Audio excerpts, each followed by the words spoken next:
We can go ahead and get started, so we stay on time. And, of course, we are between you and lunch, so we will not, and Share, of course, is going to make sure that we eat healthy.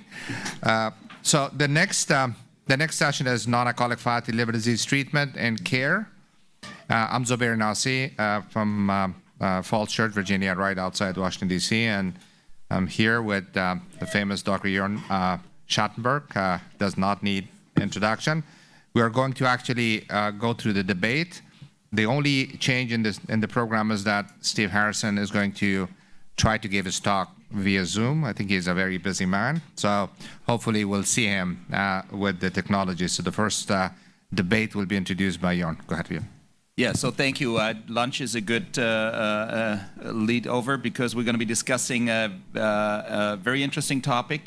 Being vegetarian will cure NAFLD. We have two top speakers, Shira Selbasaji from the University of Haifa Medical Center, renowned nutritional scientist. Shira, thanks for being here. And we have, of course, Camilla Delby Hansen against the proposition from Odense University, and she's published a great paper on this topic and presented brilliantly during EASL. So I'm very excited to hear your both positions, but maybe let's get a round of hands in this room. And Zubair, I know America is heavy on meat. Let's try to get your impression. Is for the proposition being vegetarian going to cure NAFLDs? Show a set of hands. Maybe I'll position myself and say cutting down on meat will be good for NAFLD. Yes. Okay. So it's a split room against the proposition. Somebody.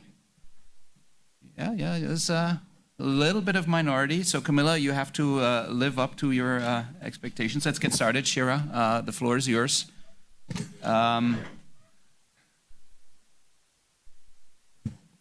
You're a little bit in the lead by the room, but maybe they were too shy to everybody raise his hand, so we'll see. So, hi everyone. I have a very important role today. I intend to convert all of you to become vegetarian by the end of my talk.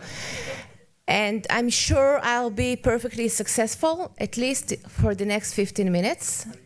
And then I trust, I'm very confident, but then I trust Camilla to spoil everything and tell you about all the cons. So we're going to have an interesting fight today. How do I change the slides? Oh, thanks. So here we go. So this is a summary of all the recent years' guidelines from medical associations regarding the treatment of NAFLD.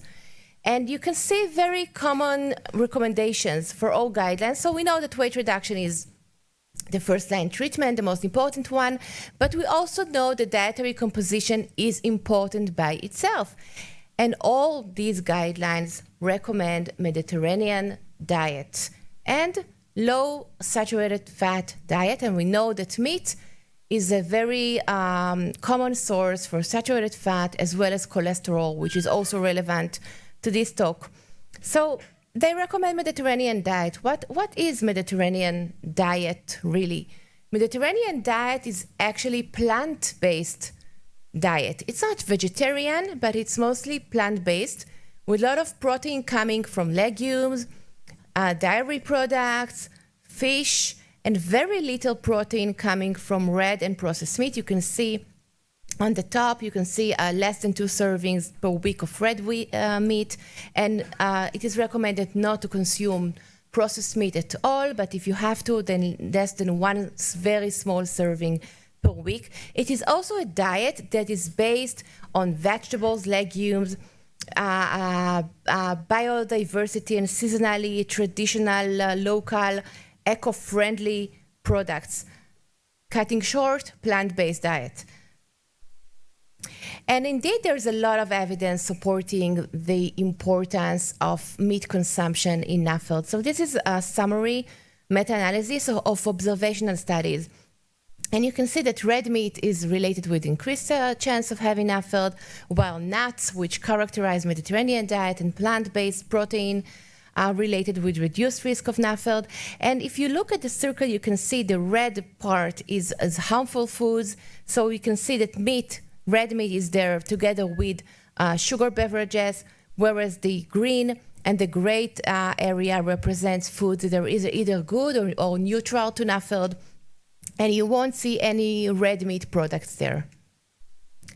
And also there is this umbrella review, systematic umbrella review of randomized clinical trials and observational studies, again showing us that red meat on the bottom is related with 26% increased chance of having NAFLD. What about clinical trials? So we don't have very good clinical trials for reduction of meat consumption, but we do have Mediterranean diet randomized clinical trials, which, as I said, is low in red and processed meat. So this is a very good study to give an example. So this is a study comparing two types of Mediterranean diet, usual Mediterranean diet and green Mediterranean diet, and they are both compared to the usual general dietary guidelines. And you can see that the green Mediterranean diet led to twofold reduction in the amount of liver fat as compared to the usual Mediterranean diet. Now, why is that?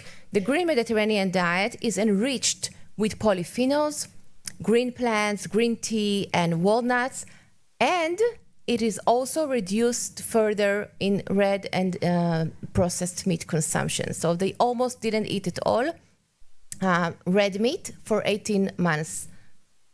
And then they did a sensitivity analysis, and they tried to see which changes in the diet were mostly related with improvement in liver fat. And amazingly, the more people reduced the consumption of red meat and processed meat, the better they improved their liver fat. Okay, it was a predictive factor. And on the figure below, you can see that the relation with the reduction of meat was kept regardless of the increase in polyphenols intake. So in every level of polyphenol intake, those who reduced meat consumption had a reduction, almost without any difference, in the amount of liver fat. And those who increased meat consumption didn't have a reduction in liver fat and may have even had an increase, regardless of the polyphenol intake. And if we discuss about polyphenols, I just want to remind observational study that we did showing a protective association between phenolic acid is a subgroup of polyphenols and NAFLD and insulin resistance. And you can see below the figure that of foods that they have high content of phenolic acids. You don't see meat there, right? It's all foods that are typical to plant-based diet or vegetarian diet. Saturated fat has been demonstrated in so many randomized clinical trials to increase liver fat. So randomized clinical trials with overfeeding of either saturated fat or unsaturated fat have repeatedly demonstrated that saturated fat is not good and it increases the amount of liver fat regardless of weight gain. So this again supports the Mediterranean diet and plant-based diets which are low in saturated fat.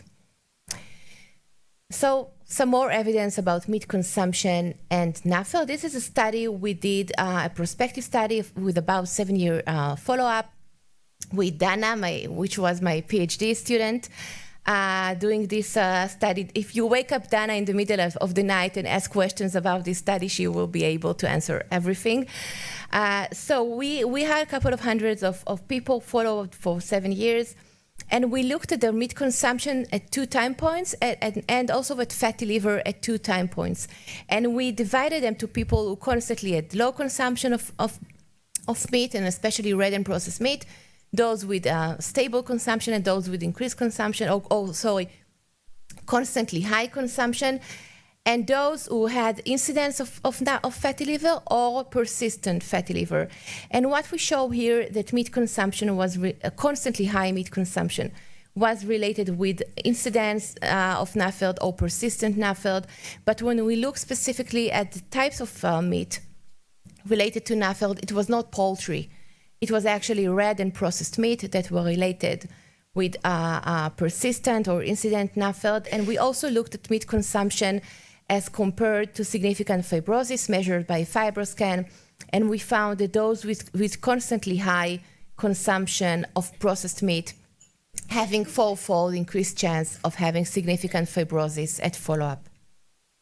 And this is also supported by a study conducted by Dr. Nordin. This is a nested case control study in the United States on the multi-ethnic cohort. We looked at patients with NAFLD with and without cirrhosis, and again, we found that total red meat intake was related with NAFLD with cirrhosis, according to medical records. Red unprocessed meat was also related with NAFLD and cirrhosis. Processed meat was related with NAFLD, and even poultry at high amounts was related with NAFLD. This is also shown in the Nurses' Health Study, a huge cohort study demonstrating that red and processed meat prospectively is related with NAFLD. But what is more interesting here that they looked at the mediating factors that can explain this association, and they showed us that the association between red meat consumption and NAFLD is mediated by heme iron, which is pro-oxidative factor, high cholesterol intake, and higher BMI among meat eaters. And they also show us that if we replace the one portion of meat per day with plant-based protein, meaning legumes, whole grains, and nuts, we can reduce the relative risk of having NAFLD by 5%. And it didn't work like that for poultry or fish, so it has to be plant-based protein. And this is another study looking at liver-related mortality. And in this study, again, there was an association with red and processed meat, no association with poultry and fish, which represent the white meat. And again, they show us the mechanism, and they showed that there is association between heme iron consumption and also nitrite. Nitrite is what you add to processed meat for preservation purposes. And they found an association with nitrite consumption from processed meat and liver-related mortality. And we have also shown in a previous study an association between red and processed meat consumption and NAFLD and insulin resistance.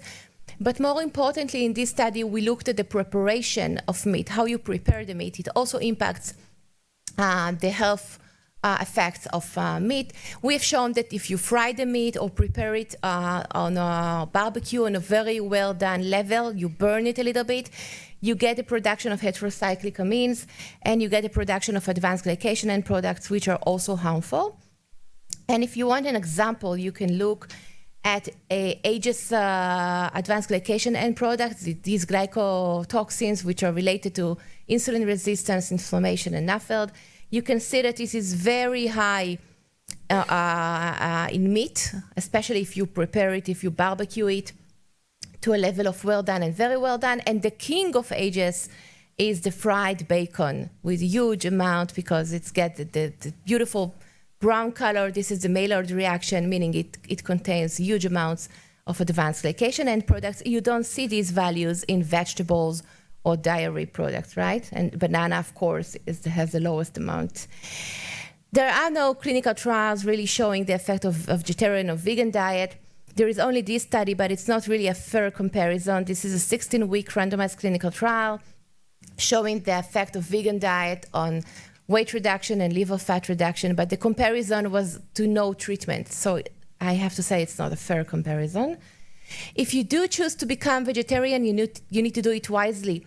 So you need to do a healthy vegetarian diet. If you eat refined grains and ultra-processed foods and potatoes and sweet desserts, it's not a real effective vegetarian diet.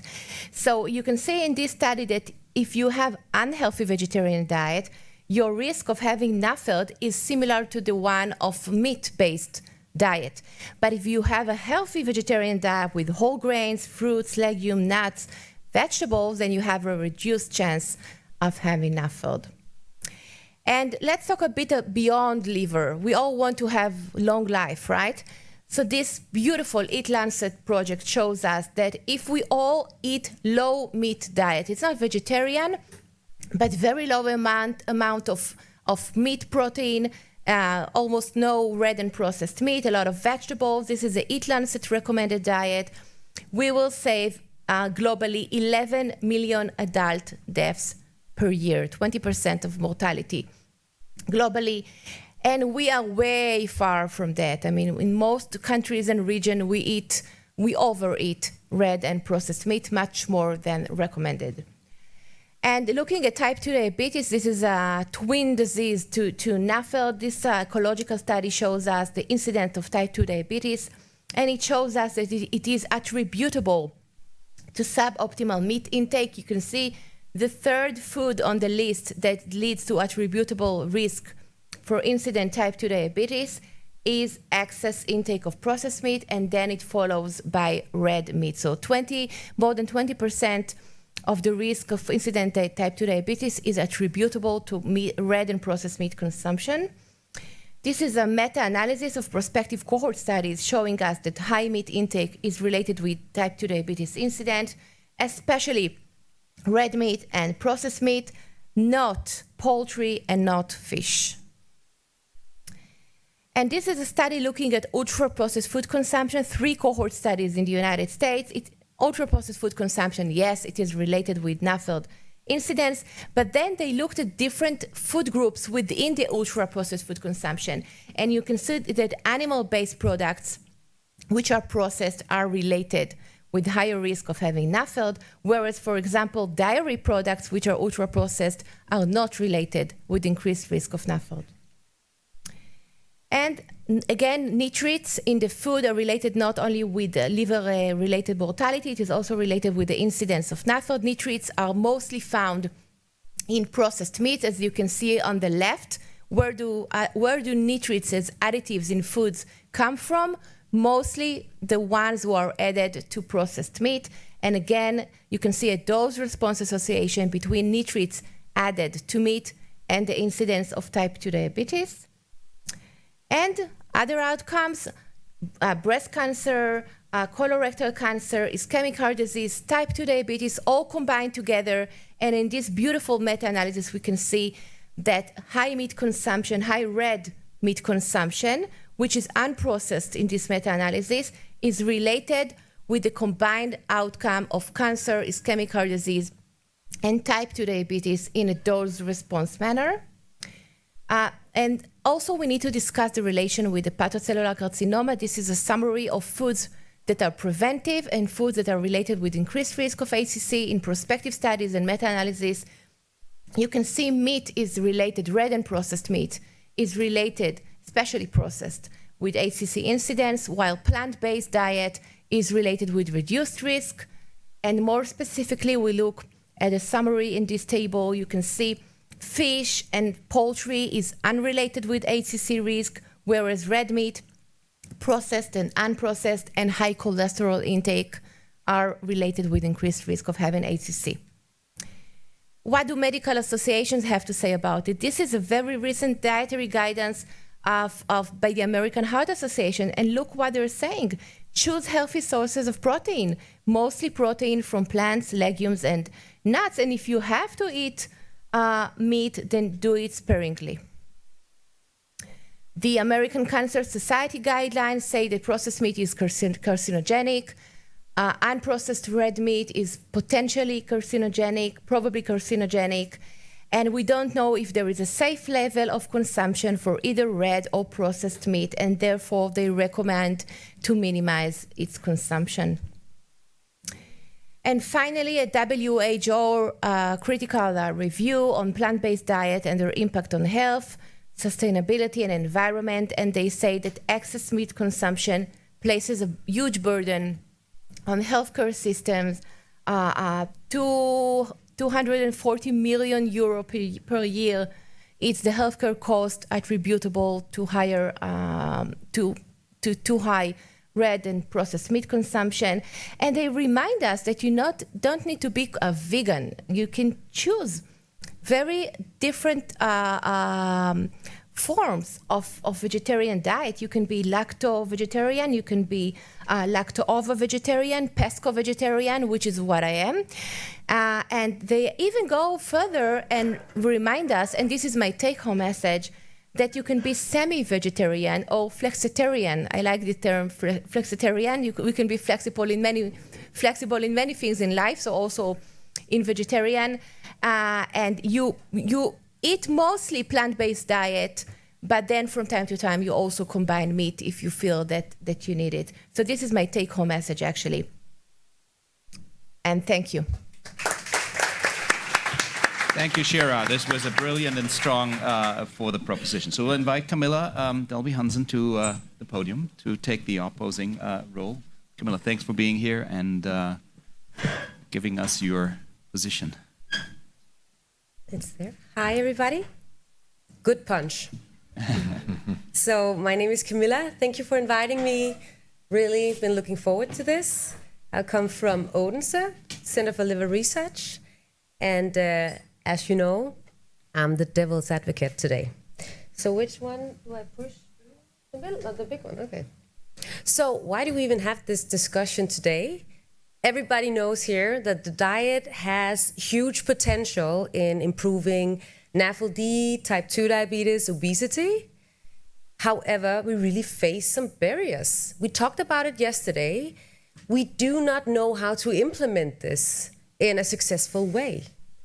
So some of the barriers as motivation, we talked about it yesterday. It's very difficult to motivate participants, our patients, and to be motivated ourselves because we've tried it for many years and we did not see the results we were hoping for.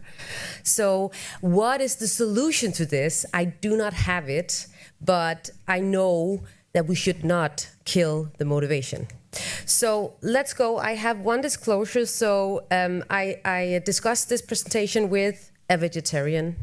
And she said that she looked very pale on this picture and you guys would think she had anemia, but she doesn't have that. Okay, so let's go. So my argument today is why even avoid meat? It's often higher in carbohydrates.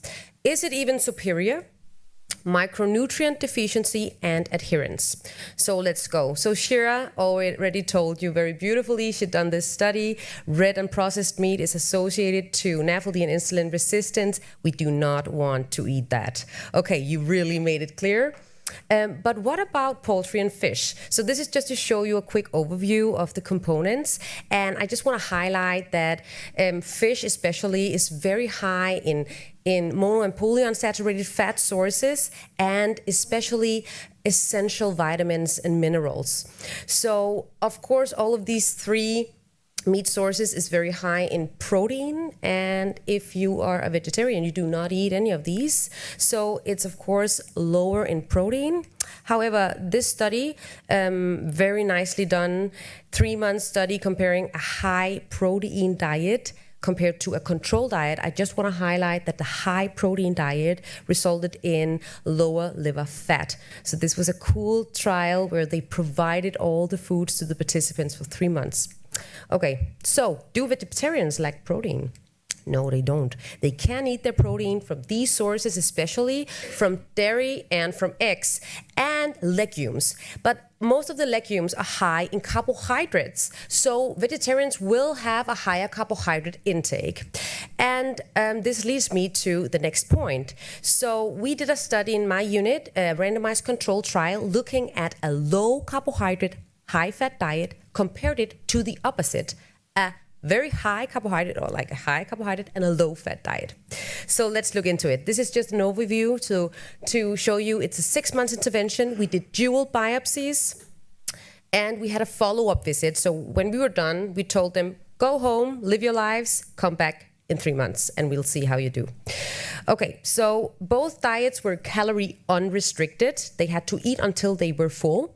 And this is just to show you what we recommended. You see the big difference in fat and carbohydrate intake between the interventions. So this was what they were actually eating throughout the 6 months. The low-carb, high-fat diet were eating more than 60 energy percentage of fat. It was incredible. And 13 energy percentage of carbohydrates. And you see the difference between our interventions here. So we showed that the low-carb, high-fat diet improved HbA1c and weight more compared to the low-fat, high-carbohydrate diet. And looking at liver biopsies, looking at more than 2 points improvements in NAS. We saw no difference, however, in looking at 1 point difference, we saw that the low-carb, high-fat diet improved, more people improved in the NAS, and only 1% worsened compared to 17% who were eating higher carbohydrates amounts.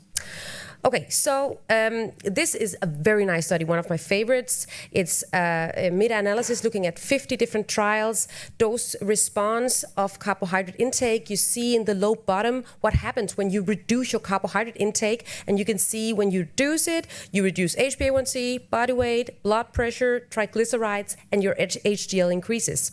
So this is just to highlight that maybe it's not good to increase your carbohydrates. Maybe we should try to avoid them. Okay, so is a vegetarian diet even superior? Let's look at it. I found actually one randomized control trial looking with the endpoint of NAFLD. Their endpoint was ALT and AST and conventional ultrasound, so we can discuss that. However, they randomized 75 participants with overweight into either vegetarian diet or a standard diet, what they were calling it, and I could not find what they were, saying to these patients on the standard diet. So, but let's see. So they showed that the vegetarian diet improved ALT and AST. Nice. It improved weight and BMI. Okay. And it actually, vegetarians improved steatosis on conventional ultrasound more compared to the standard diet. But is this like the vegetarian diet itself? Or, let's see. What did they eat? So this just shows you that the control diet, we're eating more calories, more carbohydrates, more saturated fats. So the control diet, we're eating unhealthy. So I do not really trust this study. I'm not convinced that it is the vegetarian diet that showed these improvements. However, I broadened my search. I found this state-of-the-art randomized control trial. It's not on NAFLD, however, on metabolic outcomes. It's a crossover trial, 3 months. Participants were eating both 3 months vegetarian and 3 months Mediterranean diet. Outcomes, weight, BMI, and fat mass. They were eating the same amount of calories throughout the trial. This is just to show you. We see a difference in protein intake, which we would have anticipated. So let's go. This is the outcomes. So both diets improve BMI, body weight, fat mass. However, the vegetarian diet was not superior. So I'm just going to break it down to you here.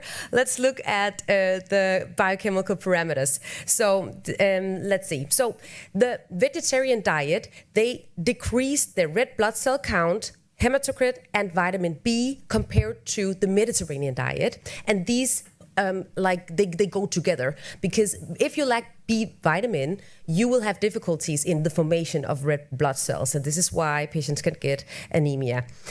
So this is just to show you AST and ALT. We saw no difference here between diet groups. However, the vegetarian diet did decrease or improve LDL compared to the Mediterranean diet. However, triglycerides increased, so a little weird.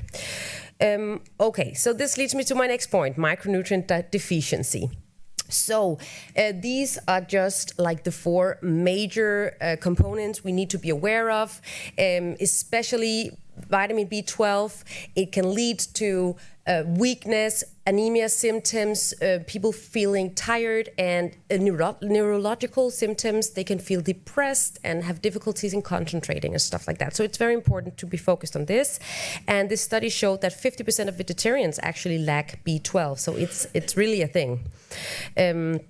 Okay, so adherence. I'm just going to repeat this to show you. We all know it, right? We need to adhere. Now we have a graph showing it.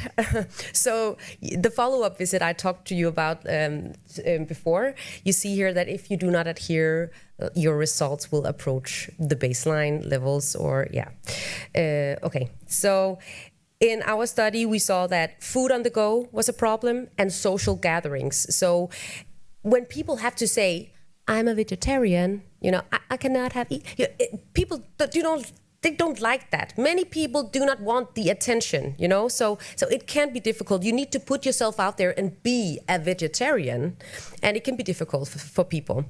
And this study on your right just showed you, it was from the NAN study, asking self-identified vegetarians how they were eating. 50% still were eating some kind of meat, so they might have been flexitarians. But it's just to underline that adherence can be difficult on this diet. Okay, so what do we do? Should we recommend this diet? So I would say for everybody, I don't think we should. We have, of course, a lot of pros, but we also have the cons that I touched base on. But most important, we do not want to kill the motivation, okay? So if a patient comes to you and they say, I want to go vegetarian, you say, let's do it. So we, of course, have to support it. It can lead to amazing results, but we have to be conscious. We need to advise to eat dairy products because you can get your vitamin B from there. You need to advise them to eat supplements, measure B12, vitamin D, and ferritin, and of course, help adherence. And adherence, we touched based upon it yesterday, is so difficult. So what do we know? This was just 2 reviews looking at different interventions. So this was very nicely done. So this was actually only interventions, like they had to eat, randomized controlled trials, they had to eat the same diet. One group were like having some kind of intervention and one were not, okay? So this is only on like adherence and which intervention works. And these were found to work. You can maybe try to schedule a phone call with your patients 2 weeks ahead. Try some of it in your practice, but we don't, of course, have anything, a practical guideline yet. Okay, so to my conclusion, so the vegetarian diet is not superior to the Mediterranean diet. The vegetarian diet can improve metabolic markers, but we need to pay attention to micronutrient deficiency on a vegetarian diet. So that was it. Thank you, Camilla. Brilliant, Ian. You're very convincing devil's advocate, I have to say. That was great. We have more discussion at the end. So let's follow through with the respective talks. And next up in the program will be Onno Holleboom. He's a professor at the Amsterdam UMC, an endocrinologist that comes to speak to this group here today. And great colleague to be cooperating with. Onno, I'm very happy you're here today and very much looking forward to your behavioral interventions after all this diet education. Thanks, Jörn. So I will talk on diet a little bit because I took this as lifestyle interventions, right? We don't do a lot of behavioral interventions actually in our center. So it's going to be about diet and exercise. And I really thank the organizer, indeed, Jörn, and also Jeff for inviting me here as a Dutchie, because you don't see a lot of Dutch speakers on NAFLD meetings, and we try to move up on the NAFLD Preparedness Index actually with bringing out our guideline this year, and also having founded a consortium platform to collaborate more on NAFLD research and also to improve care. These are my disclosures, and for the outline, I wanted to touch base a little bit on that Dutch perspective, and then indeed dig on a little bit of dietary interventions, the evidence for that actually, so to summarize that in a meta-analysis, exercise interventions, and then I wanted to show you the results, which are still unpublished, of a deep phenotyping study that we did of NAFLD upon high-intensity interval training.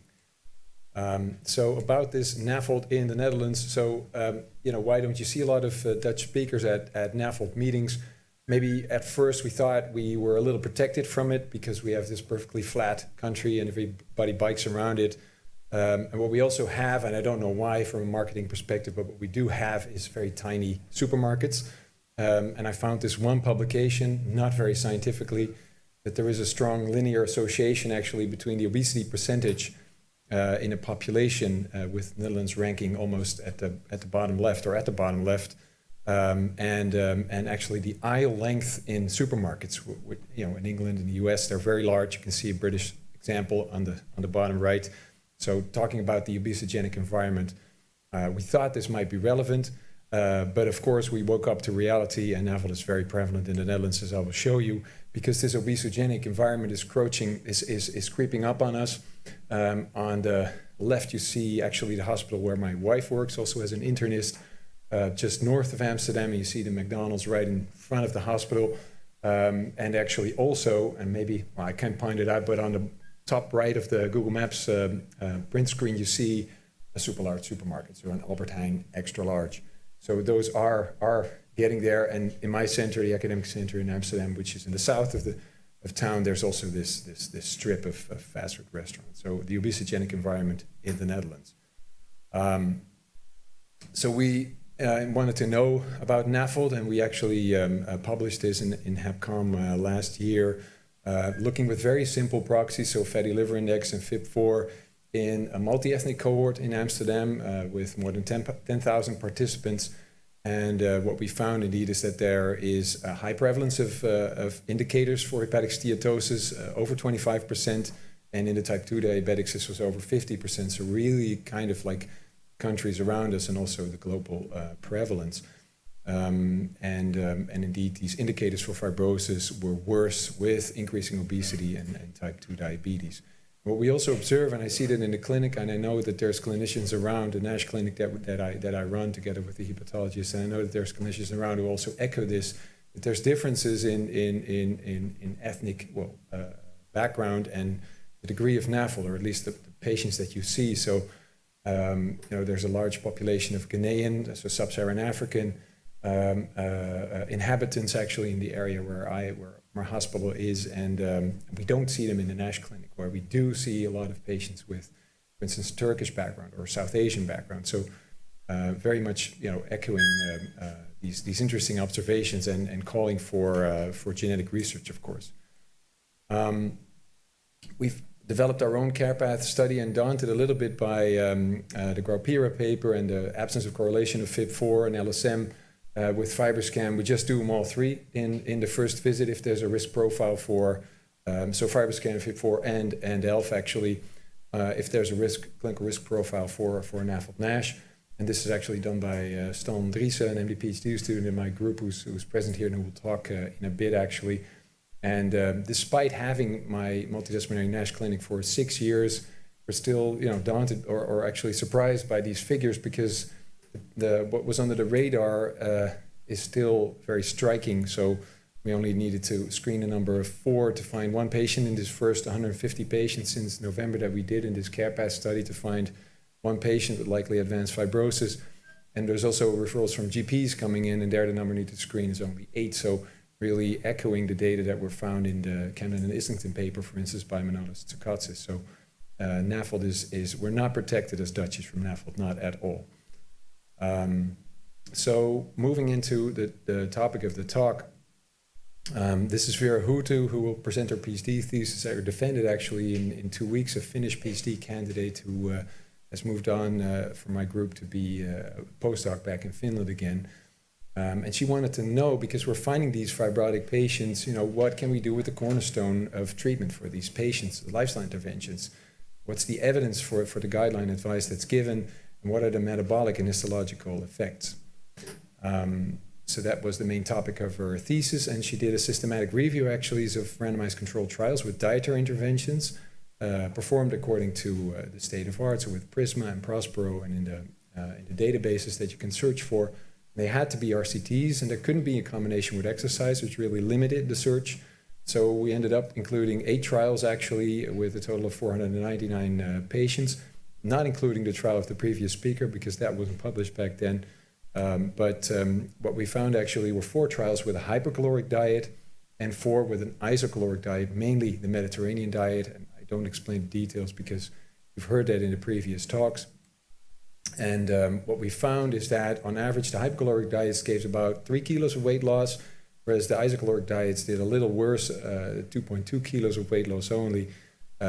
And what you could see actually is that for the studies that included MRIs or MRS mostly, is that you saw indeed a strong reduction of intrahepatic lipid, so a reduction of steatosis, and also ALAT was down in the hypocaloric studies only. So to conclude from this meta-analysis, I think that both isocaloric and especially the Mediterranean diet and hypocaloric diets can reduce intrahepatic lipid content, so improve hepatic steatosis. with a clear association of weight loss, which is important for the rest of my talk actually, but no data exist, or not a lot of abundant data. Of course, we have the Annals paper now, but on NASH and fibrosis, so that's called for. And indeed, there's multiple other studies supporting this Mediterranean diet.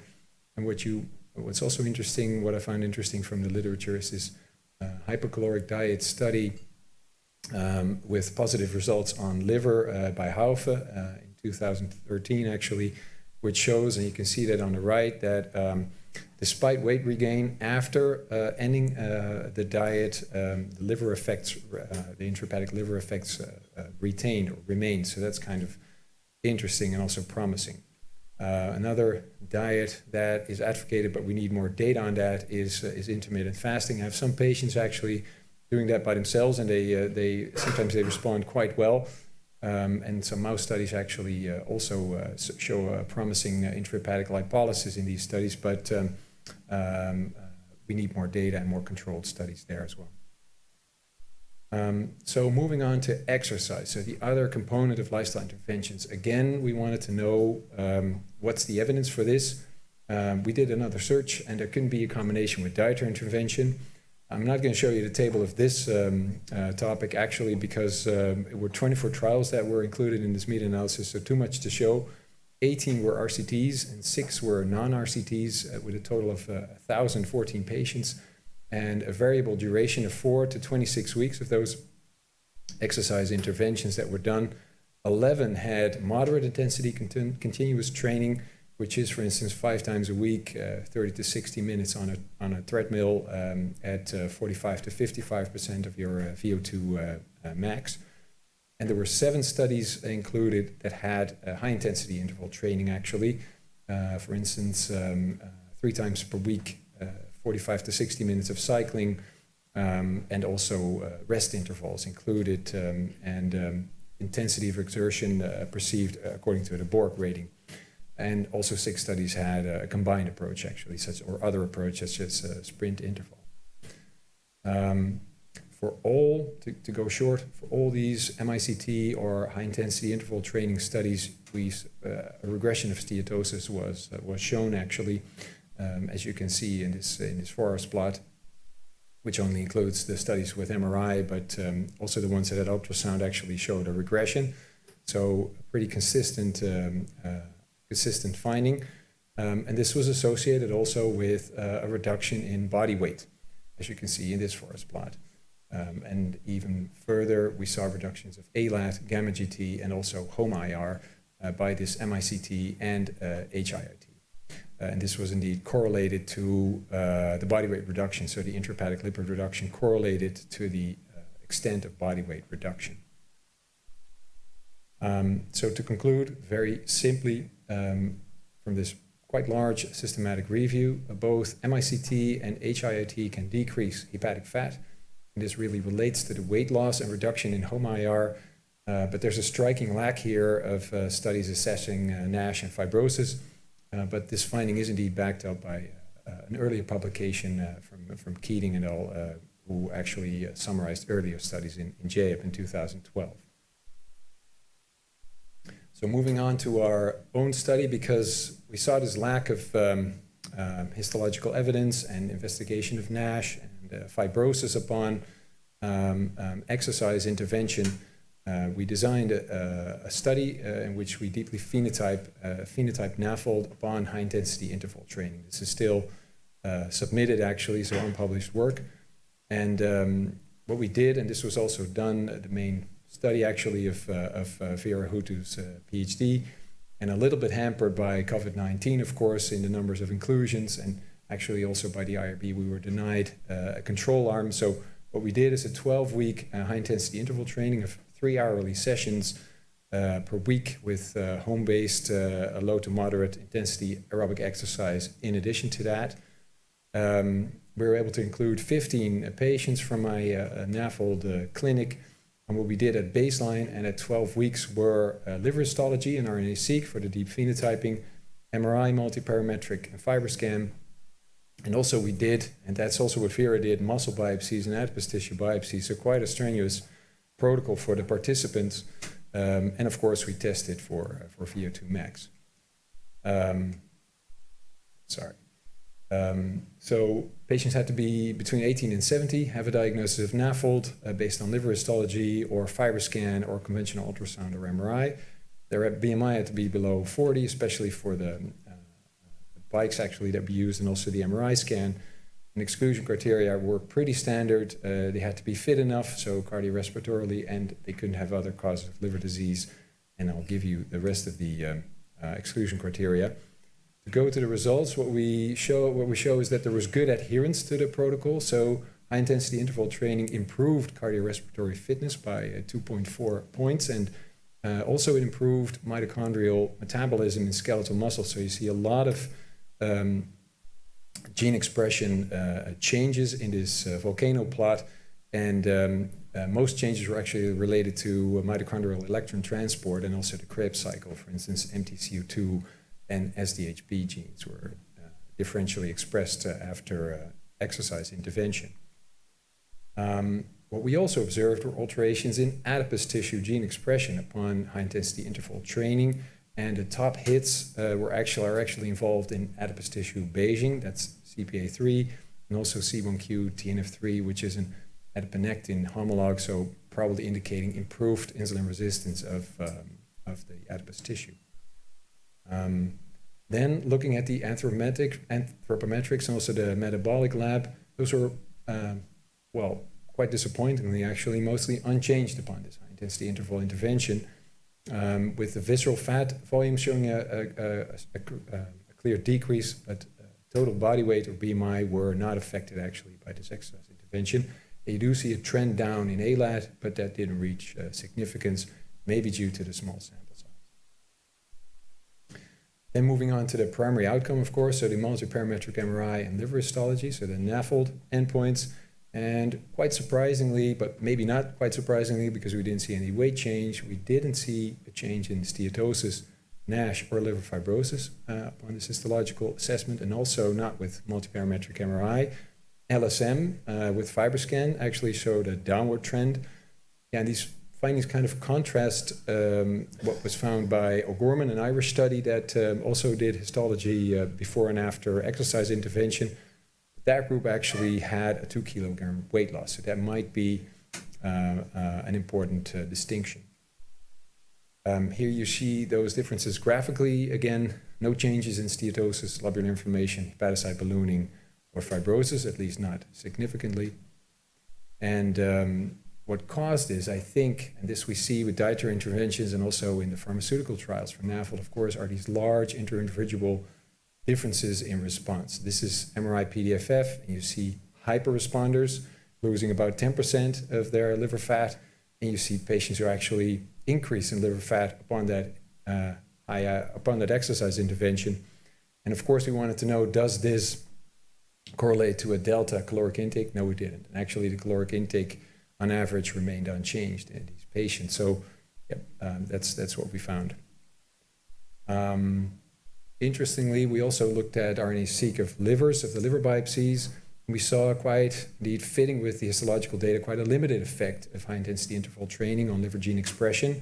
But some of the genes that were changed are interesting and indeed related to liver fibrosis. So TGF-beta-related genes, ubiquitination fibrosis-related genes, and also fibronectin-1, and even a gene that's related to the YAP-TAZ pathway, which is crucial in NAFLD fibrosis.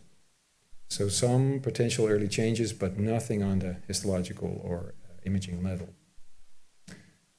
So that brings me actually to the concluding points of my talk. I think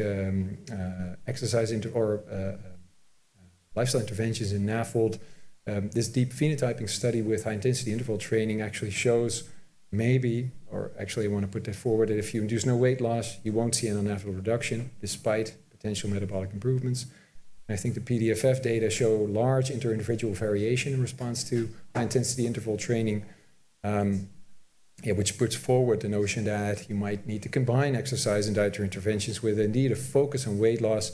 And those are actually the most successful publications also coming from Cuba, from Villar Gomez actually. So that's probably the best way to go. I think in general we need more histological and multiparametric MRI evidence to support individual choices and to affirm guideline recommendations, which are based on steatosis regression, actually, basically. And the way to go, and how I sometimes use it in my clinic, is to combine NASH pharmaca such as GLP-1 receptor agonists with lifestyle interventions, which can really create a flywheel effect, breaking vicious metabolic cycles and potentially also enhancing maintenance. And what I wanted to end with is that I've shown you that NAFLD is prevalent in the Netherlands, despite our bikes and tiny supermarkets. So I hope we'll have more talks on NAFLD in the upcoming future. And I think that will be possible by the support that we've gotten for the Grip on NASH protocol, which is Dutch, initiated by Julius Clinical and Manuel Castro, which was just granted a large Horizon Europe grant. So thanks for that.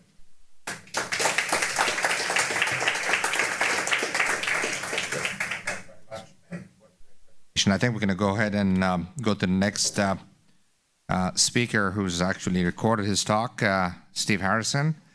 You know Steve, he's a well-known hepatologist from both Texas and Oxford. His topic is medical therapy in the near future for non-alcoholic fatty liver disease. So we can run the show. There you go.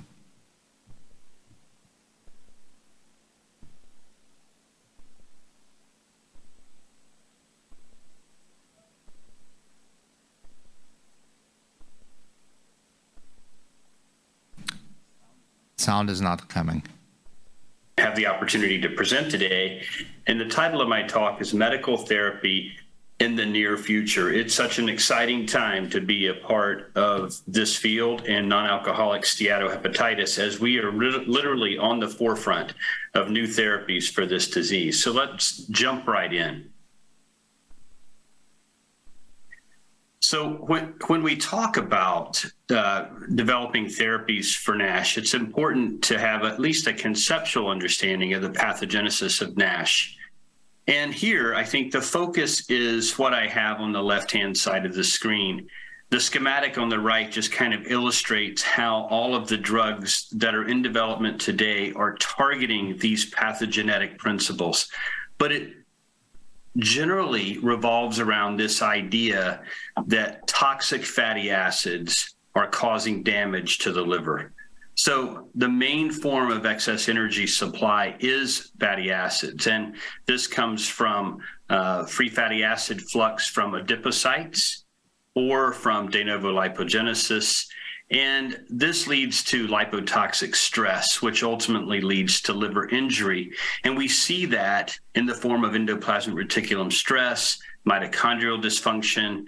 And as a result of this, we see a flood of pro-inflammatory cytokines being released.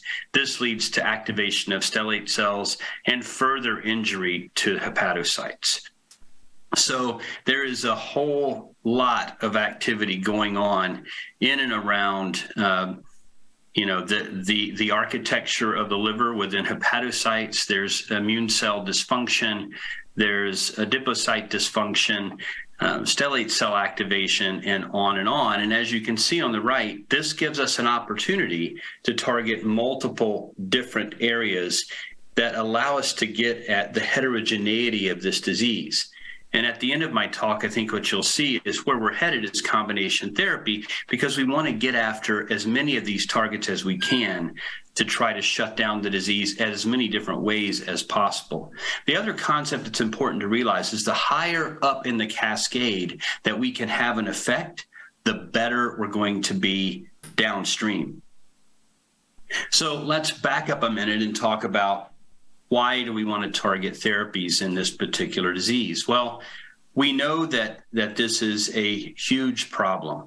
No pun intended. This is an epidemic. It's a pandemic. There are no approved therapies currently available. It is projected that NASH, fatty liver, will grow almost double by the year 2030. And this is inextricably linked to the rise in the prevalence of obesity and diabetes. And soon it's expected to become the leading cause of liver transplantation. And in fact, in some areas, it already is. Now, we know this is, in some cases, the people look at this as the hepatic manifestation of metabolic syndrome.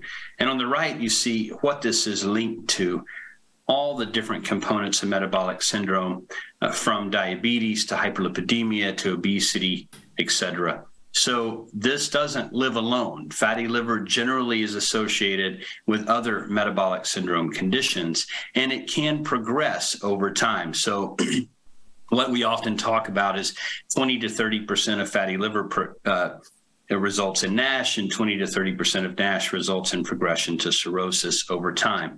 Now, the rate at which this happens is highly variable. We know that diabetes is one of the underlying linchpins as to fibrosis progression, but there are genetic variables as well. We know family history plays a significant role in how quickly disease progresses and how often it may lead to liver cancer as well. So how common is fatty liver worldwide? This is a illustration that Zobair Yonasi put together, and I think we all use it in our talks.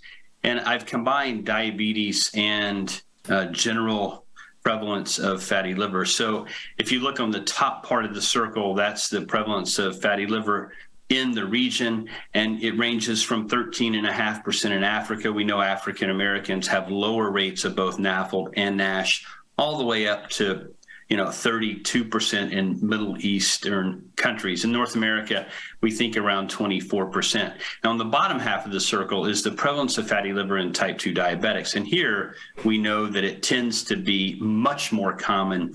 In fact, up to 68% of type 2 diabetics in this particular study have fatty liver disease. So let's take a deeper dive into that and look at two prospective prevalence studies done in the United States that I happen to be a part of here in Texas.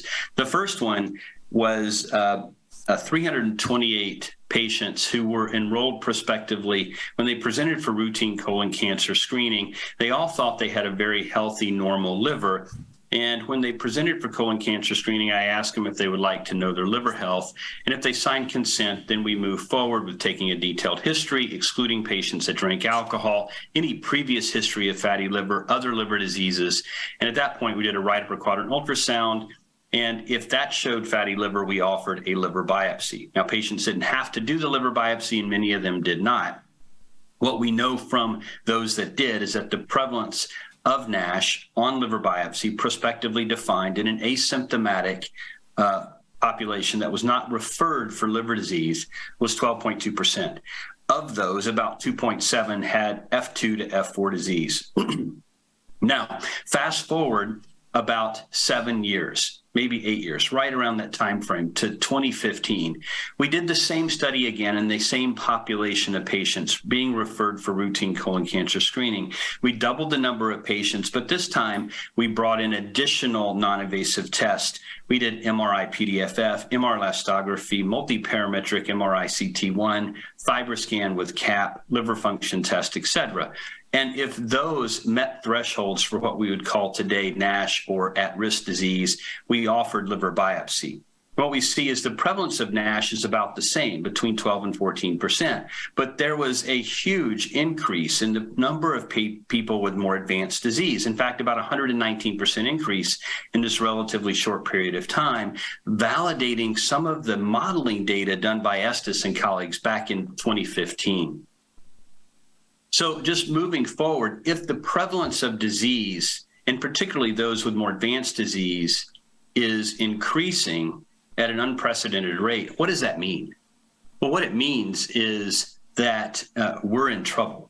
Because if you look at this recent data meta-analysis of 17,000 patients published in Clinical Gastroenterology and Hepatology by Rohit Lumba and colleagues, what we see is in the center there, all-cause mortality with those with F2 or greater disease is quite significant, with hazard ratios of 1.46 up to 3.66 for the F4 population.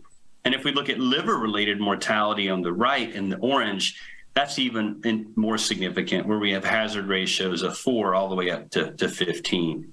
So this is a serious problem that deserves serious attention. So in the absence of FDA-approved therapies, what do we do in our clinical practice? What do I do every day in my clinic? Well, it's a patient-centered approach. We want to tackle overweight and obese status through weight loss, exercise, diet, potentially weight loss medications. One of the more recent papers in Nature Medicine suggests that walking more than 8,000 steps a day protects from incident diseases such as obesity, major depressive disorder, diabetes, and hypertension. We want to modify these cofactors. We want them to stop alcohol, stop smoking, stop marijuana use, cut back on high fructose containing beverages, and drink more coffee. And we want to treat each comorbidity. I highlighted already with obesity. Maybe that's management with a GLP-1 or a GLP-1 GIP. Diabetes, pioglitazone or a GLP-1. There's also SGLT2 inhibitors, managing the dyslipidemia, hypertension, and sleep apnea. That's what we do in the absence of FDA-approved therapies. We could also use vitamin E if they have NASH and they meet the criteria outlined in the guidance document. Let's dive into lifestyle recommendations just for a bit. I don't have time to do this the service that it deserves, but it is important to note that we try to induce a caloric reduction of at least 30% or 750 to 1,000 kcals a day. And we know that we also want to encourage limited consumption of fructose-enriched beverages. We also want to target weight loss, and we know as little as 3% can have an impact on steatosis, but really 6 to 10% is needed to have an impact on NASH, and particularly fibrosis. We need to get closer to the 10% or greater. Now, exercise alone may reduce steatosis, but its effect on other histopathologic features is unknown. However, we never want to just offer dietary recommendations alone in patients that are able to exercise, even if it's limited exercise, getting up, moving around. Maybe they can't walk because of knee issues or hip issues, but they could swim or they could ride a bike or do something else, just something to move and build lean muscle mass where they're able. And then finally, no heavy alcohol consumption. There's insufficient data to guide recommendations regarding non-heavy alcohol consumption, but suffice it to say, if they have NASH with fibrosis, it's probably best that they don't drink at all. And certainly drinking coffee, at least regular drip coffee, has been shown in multiple cross-sectional observational trials to have major impacts on fibrosis, on diabetes, and on liver cancer. So where we are currently in NASH drug development, it has been a challenge. There is no doubt. It's a fight worth doing. And I link this, I kind of liken this to climbing or scaling, a mountain peak.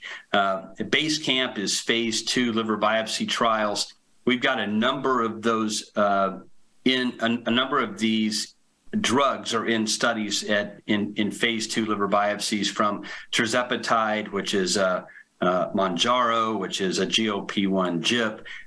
There's Alt-801. There's High Tide 1801, Recolfostat, Contutitide. GSK has a drug here. Merck does as well, and so does Zydus seraglitazar. If we move on to those that have enrolled and are near completion, it gets smaller, but still a decent number. So Boehringer Ingelheim has a drug, Ionis has one, Viking has a THR beta, icosapentate, which is a structurally engineered fatty acid, and denifonstant, which is a fatty acid synthase inhibitor. All are nearing completion and hope to read out soon.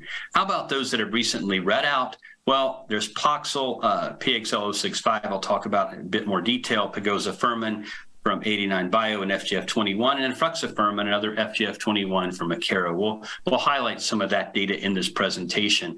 Unfortunately, there have been many failures along the way. You see those in the parachutes here, but we have learned from those. In fact, that has allowed us to gain the knowledge we need to continue on to phase 3 camp. And here we see semaglutide and lanifibranor, a GLP-1 agonist, semaglutide, and a pan-PPAR, lanifibranor, who are currently enrolling in phase 3. And finally, 2 drugs that have actually completed phase 3 registrational trials and are in the middle of either filing an NDA or have already filed and are awaiting FDA guidance on whether their drug will be approved or not. And that is resmetirom and obeticholic acid, and I'll talk more about those in a bit. So what is the regulatory framework for drug approval? Well, the FDA registrational surrogate histopathologic endpoints for conditional approval include NASH resolution, and or fibrosis improvement. Now, each of these have a caveat. For NASH resolution, there can't be worsening of fibrosis. And for fibrosis improvement, there can't be worsening of steatohepatitis. Now, this gets you subpart H or conditional approval, not full approval. Full approval requires you showing that your drug impacts long-term outcomes, how a patient feels, functions, or survives. So there are two drugs that have announced positive subpart H results. I alluded to them on my mountain slide. I'll go into more detail here now. There's resmetirom, and then there's obeticholic acid. First, resmetirom. Well, resmetirom is a thyroid hormone receptor beta agonist. So what is the role of THR beta in hepatic lipid metabolism? Well, I'm glad you asked. And this diagram will take us through that. So it's important to understand that one of the things that this particular mechanism targets is increased lipophagy and beta oxidation of fatty acids. And that allows us to get rid of fat and blow it out in the form of CO2.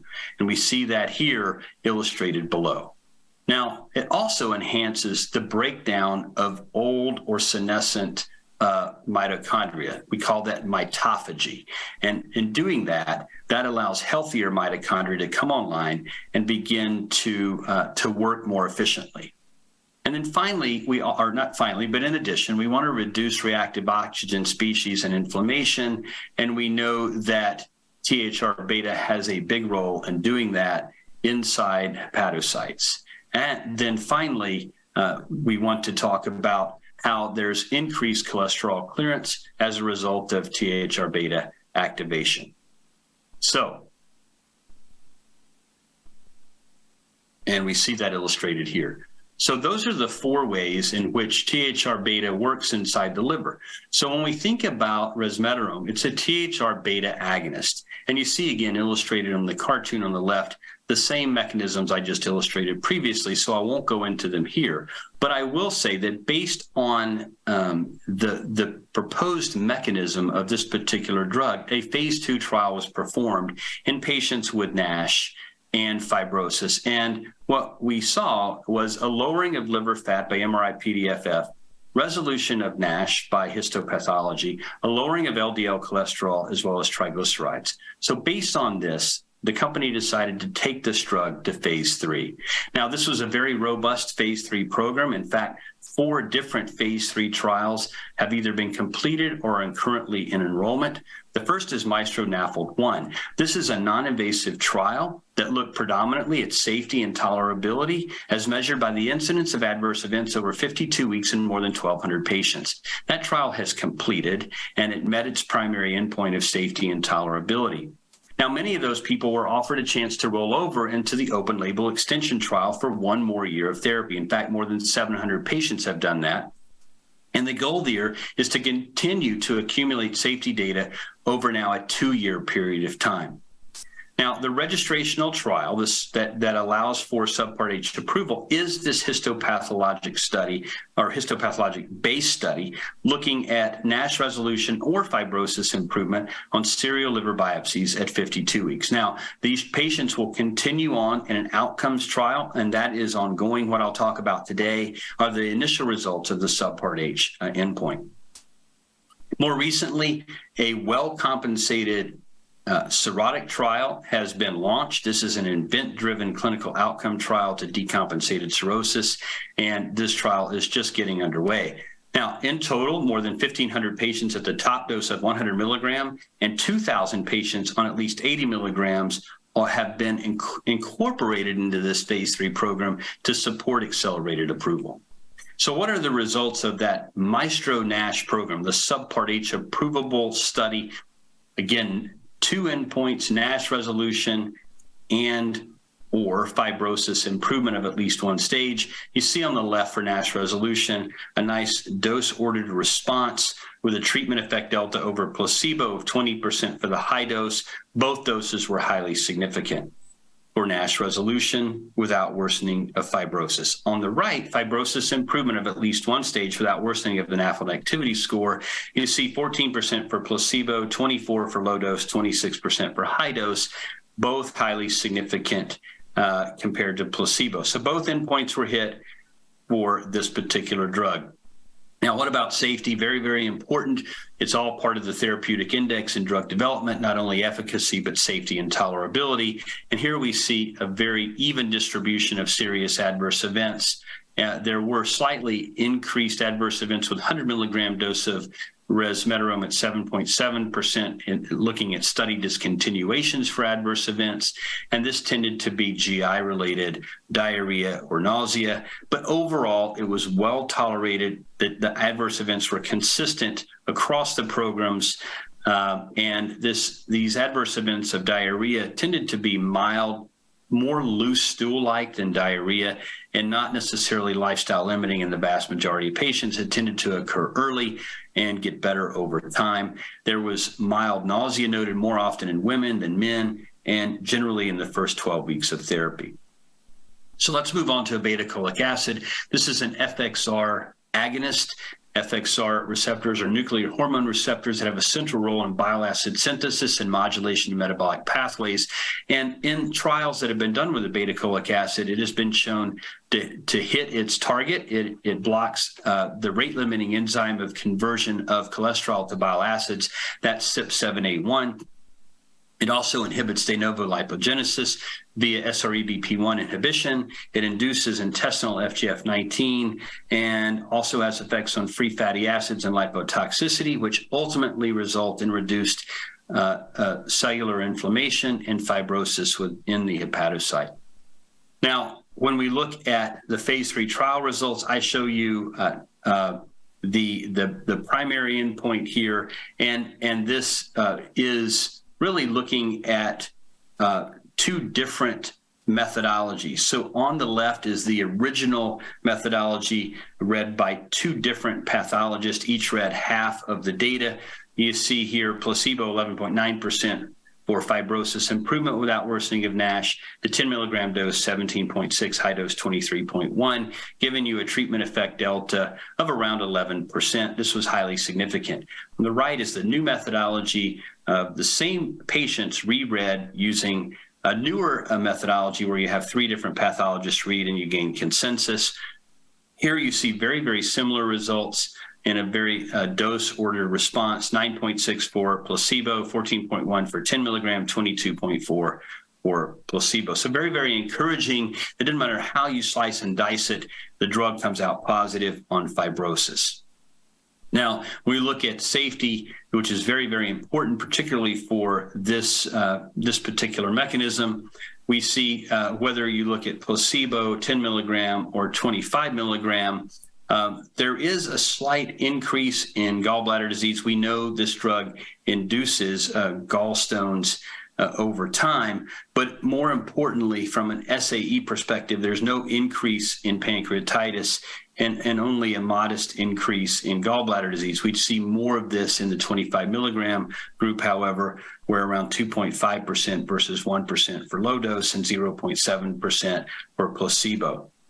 When we look at other important components of this, there's no increase in hyperglycemia or diabetes, and really no increase in urolithiasis across the board. Now let's move on to GLP-1 receptor agonists. These are pleiotropic drugs. There are no receptors in the liver for GLP-1. However, they do have multiple different actions in the CNS as well as the pancreas and in the gut. We see that illustrated here with ultimately the idea being that through weight loss, there is a lowering of liver lipids, and also by working through the pancreas where we have increased insulin and decreased glucagon, we have impacts on the liver to drive down triglyceride secretion, decrease de novo lipogenesis, decrease glucose production, et cetera. And all of these have an impact on the liver that we think is very favorable. So what are the phase 2 results from the semaglutide trial, which is a GLP-1 receptor agonist from Novo Nordisk? You see here the primary results published by Phil Newsom and colleagues in the New England Journal in 2021. On the left is the primary endpoint, which is resolution of NASH with no worsening of liver fibrosis. And we see a disordered dose-response relationship. However, the high dose, 0.4 milligram, was 59% resolution of NASH compared to 17% for placebo, and this was highly significant. For secondary endpoint, which was improvement in liver fibrosis with no worsening of NASH, this was not found to be significant. So effects on NASH, but not effects on fibrosis with GLP-1 receptor agonist, at least in this particular trial. From an adverse event perspective, this is what we would expect to see from this particular class of drug. There are an increase in GI-related adverse events. Again, nothing out of what's already been previously shown and published with this particular class of drug. Moving on to lanifibranor, this is a PPAR alpha delta gamma agonist, and you see the pleiotropic effects of this on steatosis, inflammation, and fibrosis. And so moving straight into the phase 2 trial results, again, published in New England Journal of Medicine by Sven Frank and colleagues. Here we see a slightly different way of evaluating the histopathology. The SAF was used here instead of the NASH CRN.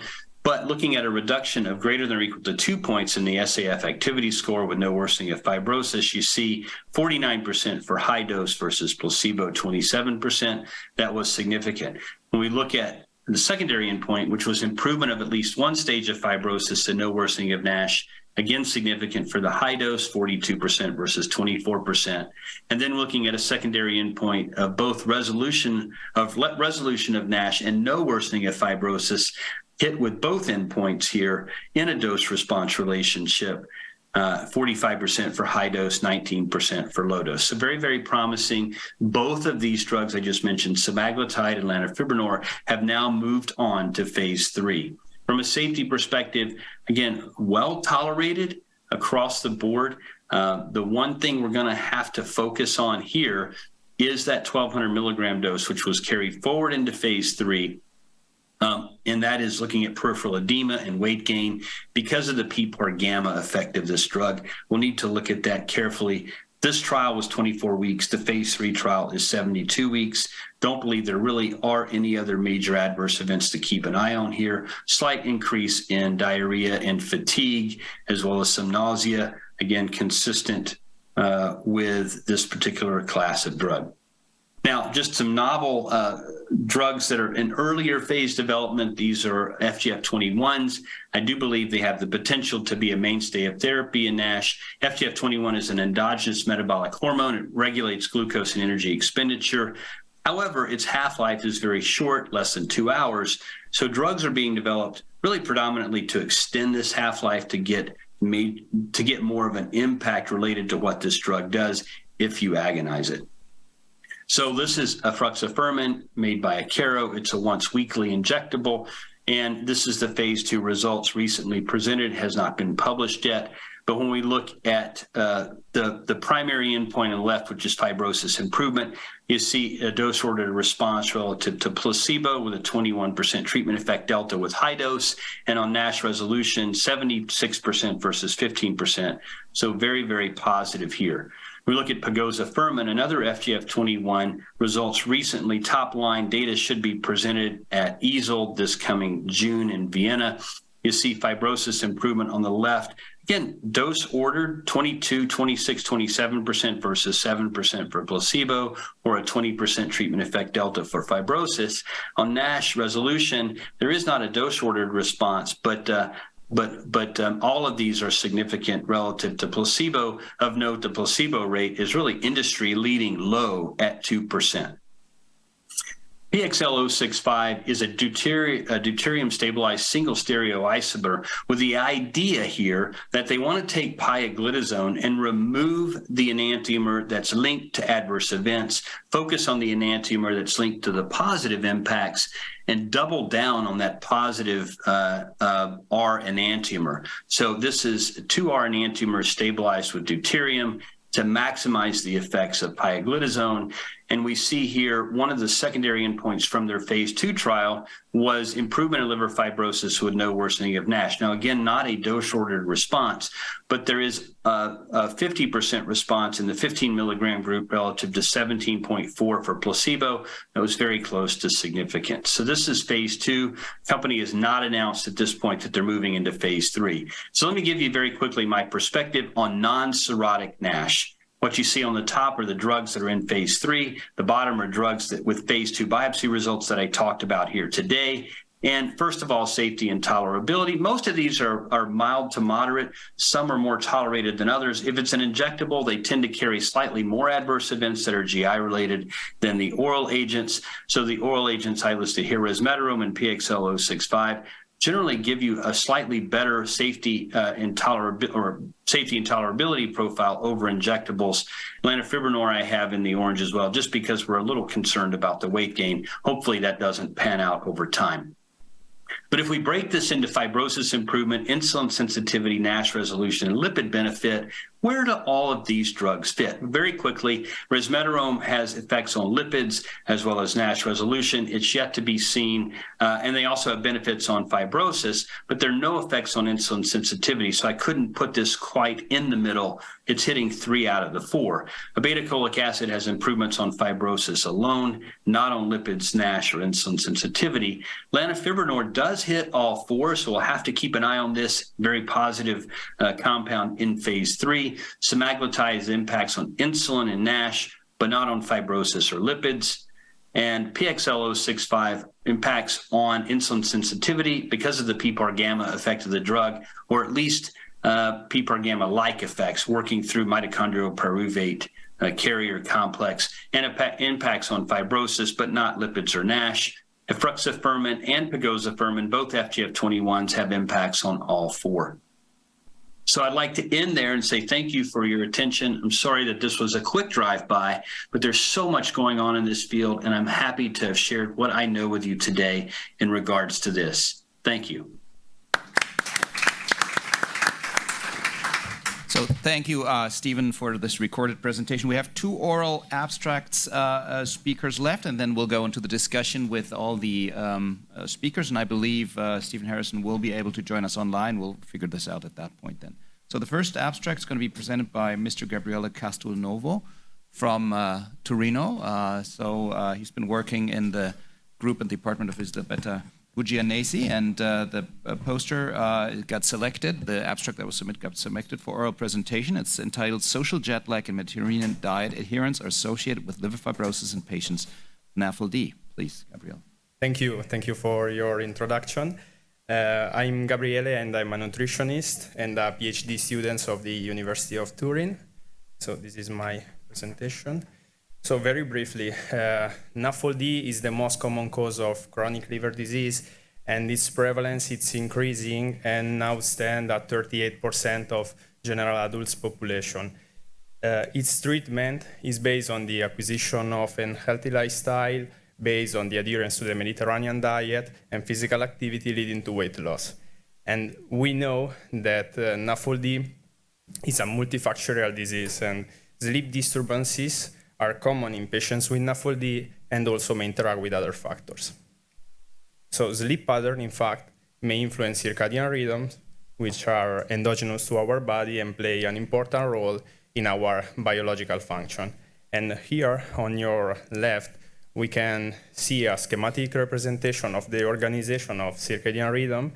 And briefly, we know that our retinal ganglion cells detect ambient light and activate the master clock, the suprachiasmatic nucleus, which in turn modulate other networks such as the feeding fasting rhythms, the sleep wakefulness homeostasis, in the hormonal rhythms.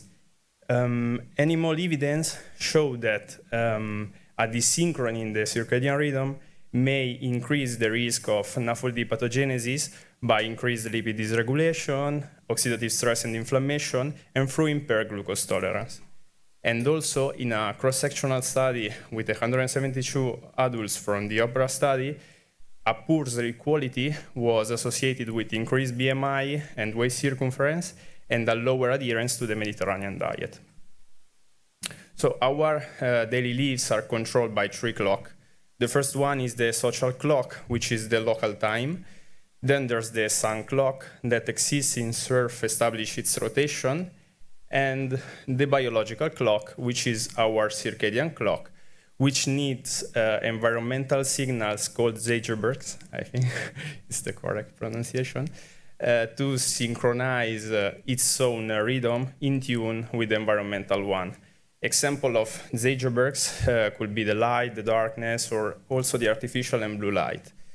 And so, while historically people were only exposed to the light and the darkness of the sun and the moon, and so the biological clock was consistent with the sun and the social clock, nowadays we are exposed to other Zeigerbergs, such as the one of artificial and blue light, that have delayed our biological clock, creating a gap with the social clock, which is the social jet lag.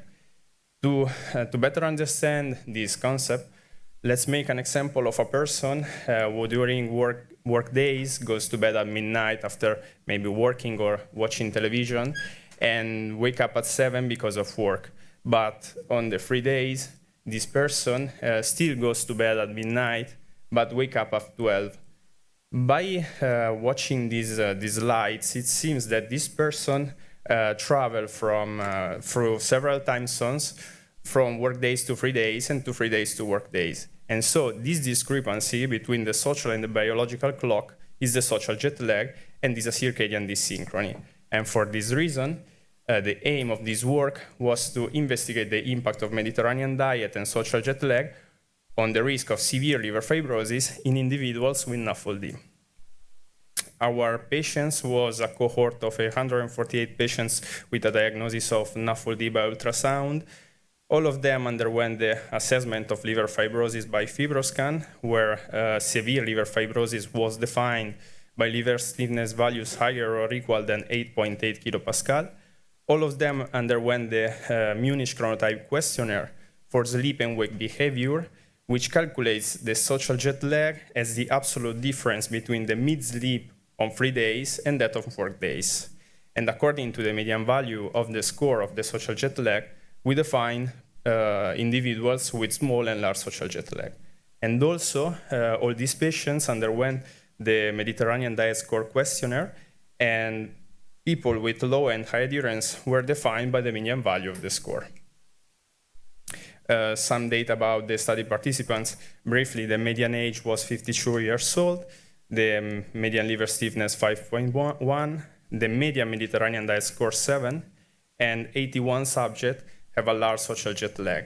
And as for the comorbidities on your right, most subjects suffers from dyslipidemia and arterial hypertension.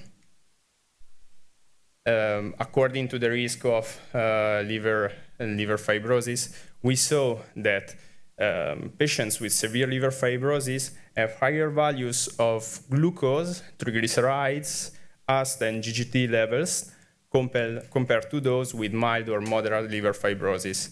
And curiously, the prevalence of small social jet lag was higher in patients with severe liver fibrosis compared to those with mild or moderate liver fibrosis. However, we saw that in patients with a large social jet lag, those with severe liver fibrosis have a significantly lower adherence to Mediterranean diet compared to those with mild, moderate liver fibrosis. And this result is in line with a study associating a large social jet lag with a lower adherence to the Mediterranean diet and a higher BMI in young adults.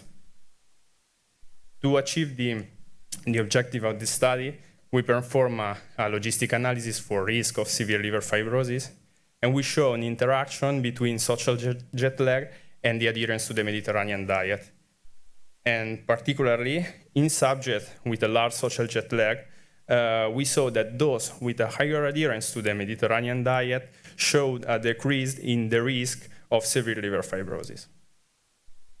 And so, to conclude, we know that patients suffering from NAFLD exhibit impaired sleep quality, and that models integrating diet and social jet lag or sleep pattern characteristic may unveil potential pathogenetic mechanism associated to liver fibrosis risk in patients with NAFLD.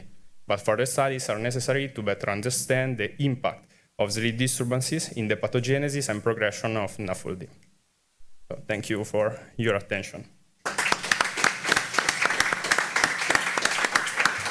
Wonderful. We'll take questions at the end. So the last abstract is time-restricted feeding for management of NAFLD, interim analysis of a randomized placebo-controlled interventional study by Dr. Angelo Armandi. What is the... This one. Yeah. one. So good morning, everyone. Thanks for the introduction, for having accepted our work for this presentation. Since it's the last one and we're talking about fasting before lunch, we're trying to make it not too long. So if I can. Okay, so we know that lifestyle changes are the cornerstone of NAFLD management, in particular wrong dietary habits. Western diet, for example, is associated with the worst course of this liver disease, and currently multiple dietary approaches are being investigated, in particular to efficacy, long-term compliance, and food accessibility. We have been talking today about all of these strategies. So, one third way, not eat at all, for example. In fact, the concept of the time-restricted feeding has been currently explored on the benefit of insulin resistance in men with prediabetes. What is early time-restricted feeding? It's a particular form of intermittent fasting which allows to eat basically in the morning from 8 a.m. to 2 p.m. And in this short-term randomized control trial, time-restricted feeding was associated with a benefit in overall insulin levels, in insulin sensitivity, and in beta cell function, which seems appropriate because eating in the morning would be aligned with the circadian hormone metabolism, and in particular in NAFLD patients. This could be interesting since we know that insulin resistance is the main pathophysiological basis of NAFLD. So we designed this pilot study on time-restricted feeding in NAFLD patients. We planned at the University Medical Center of Mainz, and we plan to enroll 100 patients on empirical basis and accounted for 20% of dropout rates, 2-to-1 randomization to either time-restricted feeding a little longer from time allowance from 8 a.m. to 4 p.m., or a controlled diet, which is a normal caloric balanced diet according to the recommendation from the DGE, which is the acronym of the German Nutrition Society. This intervention lasts 12 weeks, and at randomization and end of treatment, we collect clinical and biochemical data, liver stiffness measurement and CAP by FibroScan, and perform a 2-hour oral glucose tolerance test. Two main endpoints. First one, a reduction in CAP levels of above 15% from the initial, and changes in OGTT according to risk class, normal, impaired glucose tolerance, and type 2 diabetes.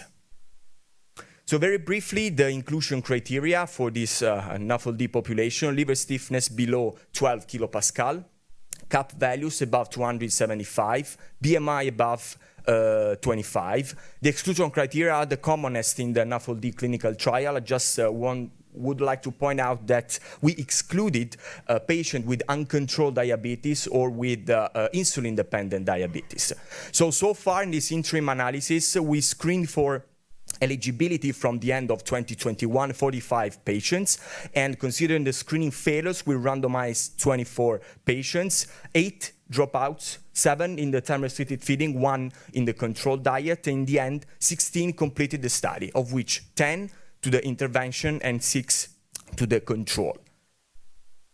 If we take a quick look at the intention to treat population, we can see how, considering the main clinical biochemical parameters, those were similarly distributed across the two arms, with the exception of the mild alcohol intake. In particular, the same proportion of diabetic patients. If we consider the overall median values of liver stiffness, they were suggestive for mild fibrosis. And if we consider the median overall CAP values, those were suggestive for severe steatosis. If we instead go to the per protocol population to assess the changes between baseline and 12 weeks in the variables of interest, we considered especially transaminases, BMI, liver stiffness measurements, and CAP values.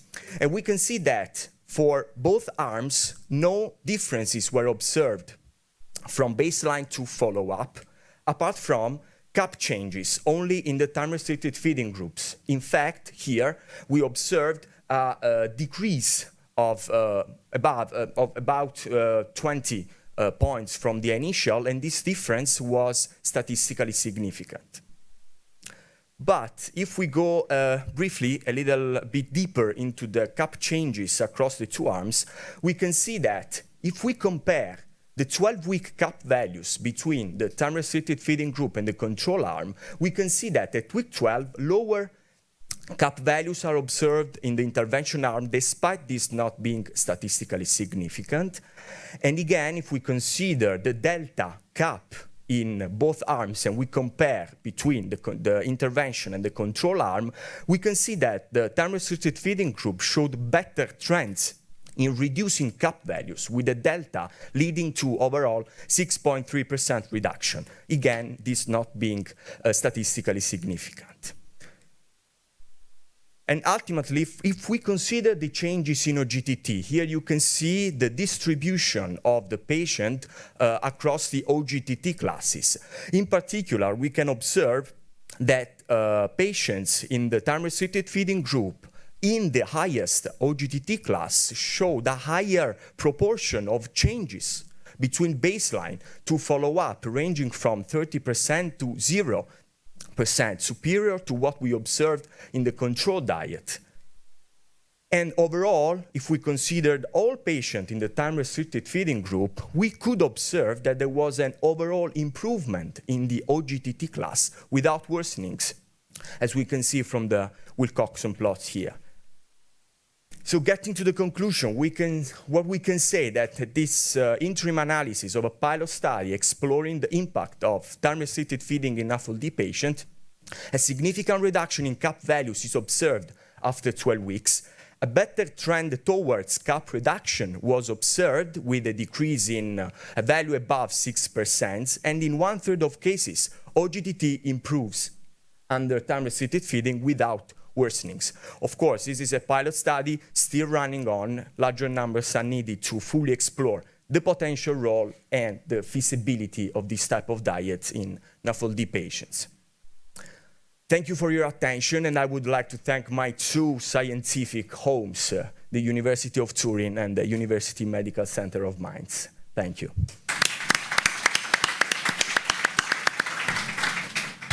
Thank you, Angelo, for a great presentation. I'd like now invite the speakers up, and we'll start in a round-table discussion that's going to be cut short a little bit to get you to lunch. But I think we had great presentations, and I want to, open this up and get some feedback. Zubair, you have a first question? I'll ask a question from Sheila. I like this term flexitarian. I think that's my goal in life, Sheila, to become a flexitarian.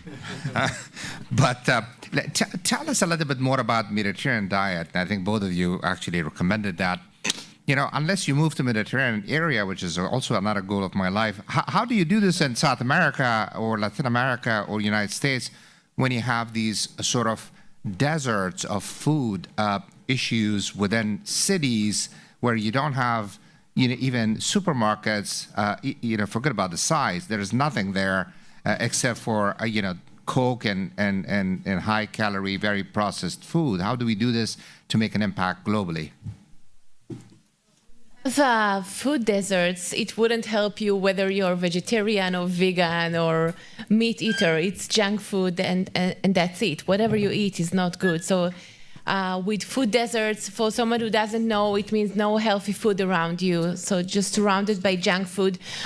So there's no good choice to do in this kind of food, except for asking for salad and hoping it would be reasonably tasty.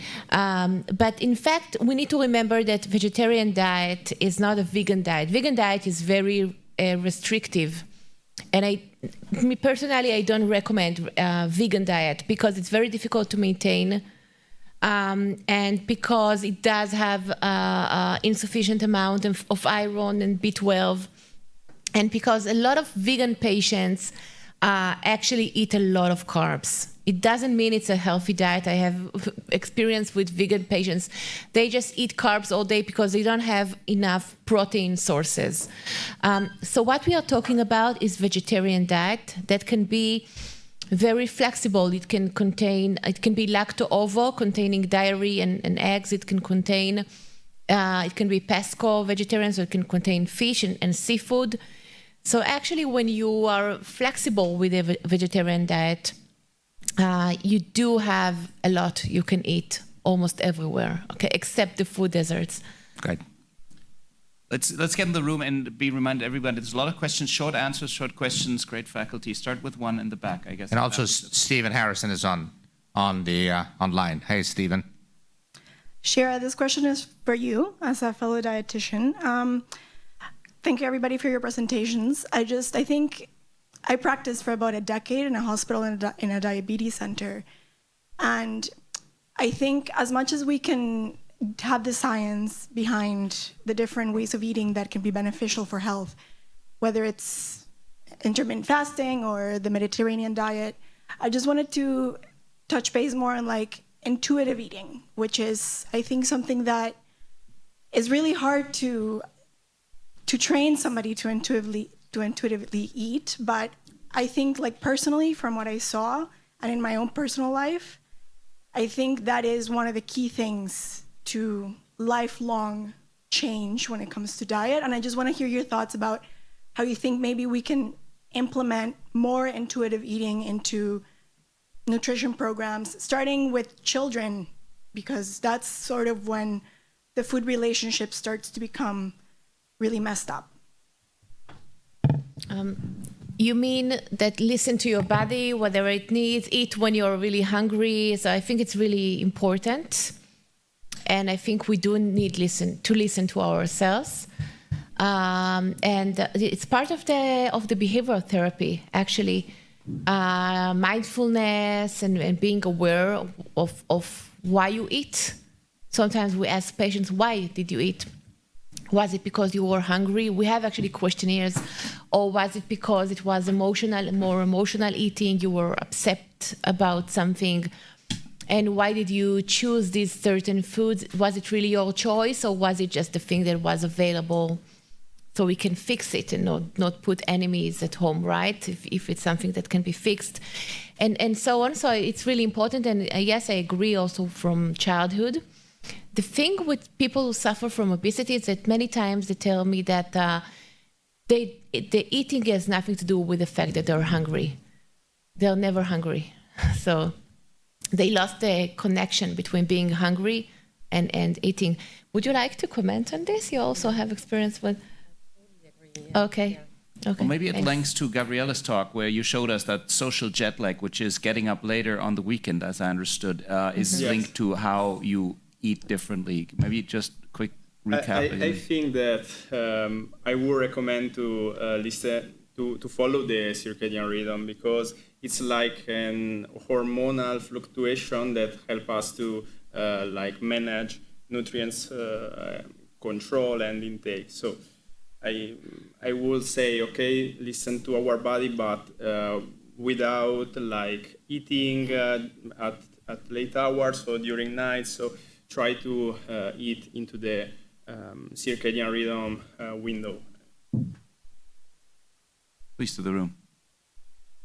Great presentations. Short question about alcohol intake. Questionnaires are notoriously poor for really assessing quantitation of alcohol. Why aren't we using PEth testing across all these diet assessments or clinical trials or both? I'm sorry, what was the question again? PEth tests, so alcohol biomarkers. Oh, across the diets? Oh no, you use that in diabetes clinics? Is that relevant? No, we don't. I kind of trust my history with the patients, but yeah, we know that it's not very trustworthy. No, but no, I don't use it in my clinic. But maybe I should move towards that. So in our trial, we are gonna do it. However, so we did all the questionnaires, and what was funny was that like they were not drinking anything. Like they say I know, but you know, but they say like zero. Like many of the diabetic, like people with diabetes, they said they could not like handle it after they got their diagnosis. So yeah, we've talked about both having NAFLD and AFLD, but indeed a phenotype of the processed food addicted obese type 2 diabetic, not drinking anything, probably producing a lot in his own gut, from the microbiome, likely, and not eating it. That exists as well. I mean, we see that a lot. Microphone 3. Hi, thank you all speakers. A really great session. Atul Goyal, metabolic physician from United Kingdom. So just a couple of comments really. So we probably have higher rates of vegetarianism in the UK than maybe the rest of Europe. But I think what's very important is to define what patients mean, because that can often mean different things. So some vegetarians will eat fish, some will eat eggs, others won't. And what I see in my clinic is quite a variation between what people describe themselves as vegetarian, who think they have a healthy diet, but that can range from the Mediterranean green diet to the South Asian community, where there's a very high carbohydrate intake, particularly breads, rice, also including dairy products, and very low protein and vegetables. And my other discussion was I'm also a vegetarian, so that which does also play into that. So just wanted your comments on. Well, I think it is for both of us. That, the title of vegetarian diet, as you said and I said in my talk, doesn't mean a healthy diet. And we need to be very, very careful about it. So you always need to ask the patient exactly what they eat. It doesn't mean that if they eat a vegetarian or even vegan diet, then, okay, it's fine, they eat healthy, we can leave them alone. So we need to really go into details, as always, and ask exactly what they're eating. And just to say that if we can even have, not vegan, but I think vegetarian low-carb diet is even possible.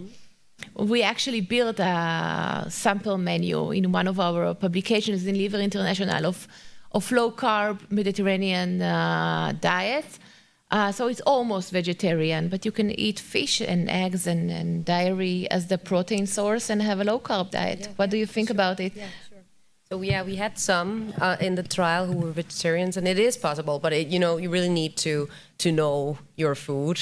Yeah. You need to talk to somebody about it, I think, because it's difficult. And just one comment, because so many of the new products, like vegan, vegetarian products out there, is really bad. Like, it's ultra processed. So there's super important. Yeah, so it looks so healthy and with the green leaves and vegan, and but it's just not good. It's so horrible.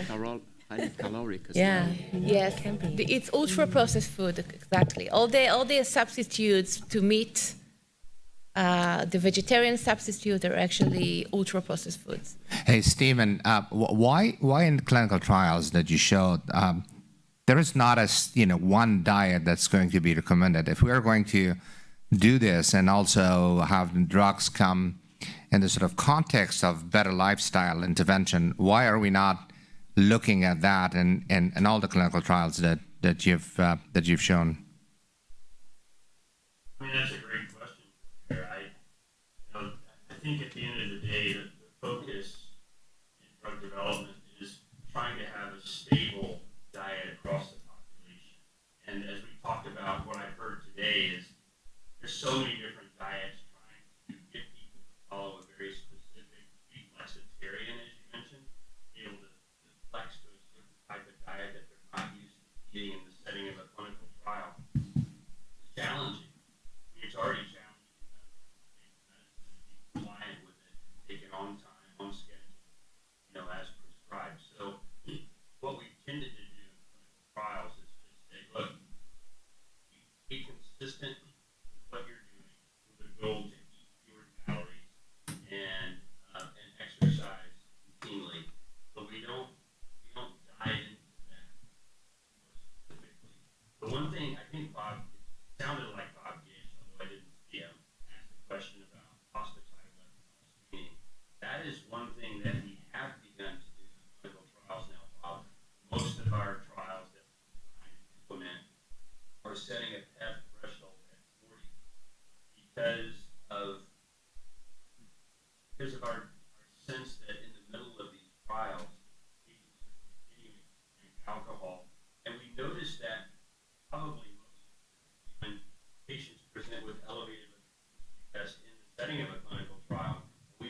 Thank you, Stephen, and thanks for being online here. We miss you, but thanks for a great talk.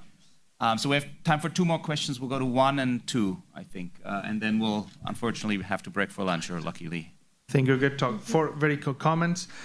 Absolutely, I trust my patients until I have PET in my lab, and then I didn't trust anyone anymore. So the red meat goes with alcohol. There is a lot of you cannot eat a steak without alcohol, with water. There's a lot of studies linking red meat and alcohol in a synergistic way. I think we should check for that as a cofactor. Exercise, you did a lot of intense exercise, but not so much into activity. We're not preparing them to Olympics, but a little more to have less sitting time, less cell time. There's even studies on sitting times in NAFLD. The rebound effect after any interventional therapy and diet is remarkable, and we should avoid that. And finally, to Angelo, you included patients with mild alcohol, more than 3, and you have more than 50% in your treated arm that drink maybe 3. It's 21 per week, and remember the reporting. It is maybe some of them were drinking 4 or 5 per day. So just telling you that it was not pure NAFLD, okay? Yes, if I can answer, yeah. Well, it's of course we cannot control anything, and it was designed to be a real-life study to see, first of all, the feasibility with pros and cons. So we do the audit questionnaire. We say to patient, in particular for the control diet, which is, of course, has a series of rules to follow. Of course, patients in the time-restricted feeding group were not followed with regard to the calorie amount and the type of nutrients, but only with general recommendations, including alcohol. But of course, we could not control. So I think the last question is for Ken. Yeah, well, I had questions for all of you, but I'll catch you at lunch. But since you got 30 seconds, Steve, it's 6 a.m. in the morning, I think, in San Antonio. So, Steve, can you hear me? Hey, so give I think the audience, since you recorded your talk, give us a little bit of insights on what happened with the FDA and obeticholic acid, and which are the bigger lessons for the field. Well, this is I have a brief answer, or I'm supposed to have, according to Jorn and Paris. It could be a long conversation we could have in reference to the discussion that happened on May 19th. But the takeaways for me are, I don't think the FDA moved the goalpost. I think they were very specific in their conversation around the obeticholic acid. And the issues that exist there are the therapeutic index, efficacy versus adverse event profiles. And I think the question that the FDA was struggling with was, how do we find, in a very specific, non-invasive manner, the Goldilocks patient that can be treated, safely monitored with obeticholic acid use once it's thrown out into the general population. The struggle we have today in NASH is we don't have a very clear way to distinctly diagnose an F2, F3 patient without overlap on the fringes, meaning we'll pick up some F1s, we'll pick up some F4s. Even with liver biopsy, there's variability 20 to 30% between F3 and F4. So without having the fidelity to isolate those patients that are at risk if they're exposed to that particular agent, the thought within the agency was, it would be a struggle to be able to agree to that given those situations. So I don't think the goalposts have moved. I think what we have to do in drug development is say, look, let's bring forth drugs that have a relatively safe profile, that have efficacy on both NASH and fibrosis, and come with, if there are issues that are associated with those drugs, a very specific monitoring plan, how to evaluate those. So we could talk more at Vienna or wherever I see you again, but I think that's in a nutshell, the takeaway. Thank you. Great, thanks, Stephen. Thank you very much I think we're going to end the session. We'll be back here at 2:20. We're going to have a short lunch. Thank you.